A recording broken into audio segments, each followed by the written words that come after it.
Hey everybody, thank you for the birthday wishes and the birthday love. I appreciate it. Hey listen, I want to tell a quick story. Something very disturbing actually happened on my birthday, and I just want to share that with you all.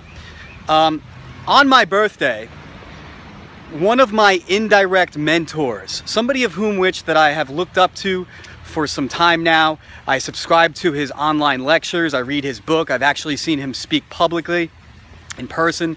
He died suddenly on my birthday. And what makes it even weirder is that he was my age when he died on my birthday, approximately 34 or 35 years old. He was diagnosed a year ago with stage 4 stomach cancer and passed away on September 16th. You know, there's a famous poem, and the name of the poem is called The Dash. And I forget who wrote it, but the idea behind the poem of The Dash is that everybody has a birthday and a death date. And at the funeral, on the tombstone, between the birthday and the death date, there is a dash between both dates. And the idea is that, what is the dash? What is your dash? What is my dash? How will people remember you? What did you do while you were here? Now, this particular person was all about the dash, because I subscribed to his vlog when he was even on his deathbed. And from his deathbed, he continued to influence the lives of others in such a positive and loving way that right now, and probably for the rest of my life, I'll continue to read his books and listen to his lectures and replay his lectures for the rest of my life. That's how influential and important this person was, or I should say became. Now, what makes this story even more interesting is this. Nabeel Qureshi, that was his name. He was born as a Pakistani American in the United States. He was the son of Muslim missionaries, and he practiced his religion and his traditions and his culture so much so, and he was a devout and very passionate Muslim young man. In fact, Nabeel would tell stories about how Christians would walk up to him in school, like, you know, throughout grade school, and they would try to evangelize him with messages of Jesus Christ and the gospel. But to the Christians' disappointment and surprise, he would be able to rebuttal and object and rebuttal their objections. In fact, the conversation at that point would oftentimes end up with Nabeel asking the Christian to come to him with the mosque so he could learn more about God. Nabeel, even as a young boy, having been trained by his loving parents, missionary Muslim parents, was equipped at an early age about his religion. And he was, in a sense, no one to be messed with, so to speak.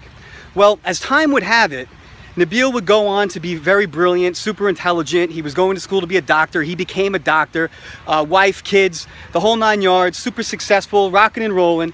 And then somewhere along the way, when he was in college, his roommate in college was a Bible student and an apologetics student. And while they were going through the process of meeting and building a relationship, the conversation about the Bible and the Quran and Muhammad and Jesus came up. Well, long story short, these two people became best friends. And over the course of about 4 to 5 years, what Nabeel decided to do was actually take both religions and put them under the Bunsen burners of each side to boil it down to the very facts, to try to get the best understanding possible of where the truth would lie. Well, after about 4 or 5 years of intense study, Nabeel came to terms and the realization and understanding of who Jesus is, and finding him and understanding and recognizing him as the Lord and Savior. He actually converted from Islam to Christianity. And believe me, it didn't come very simple. No, of course not. Remember, his parents were Muslim missionaries. So in fact, when he converted, they disowned him. And as time would go on, and as he would write his books and do his lectures and become more popular and, worldwide, he got a lot of backlash from the public.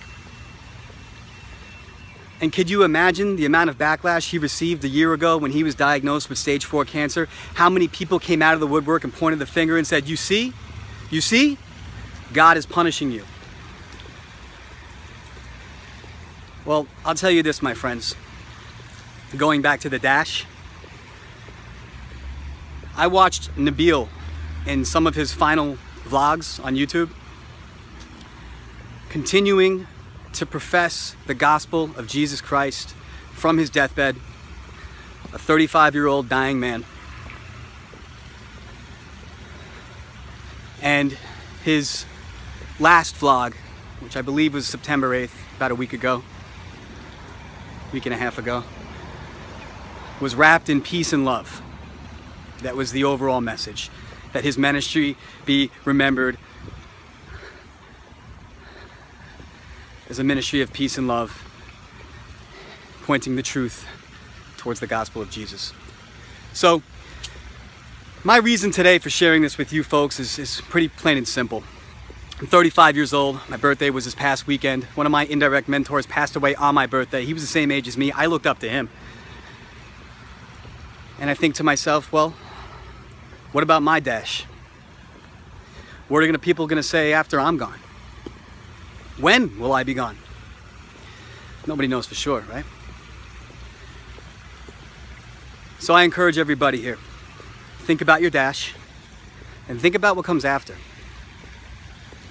Because in the end, this is all we have.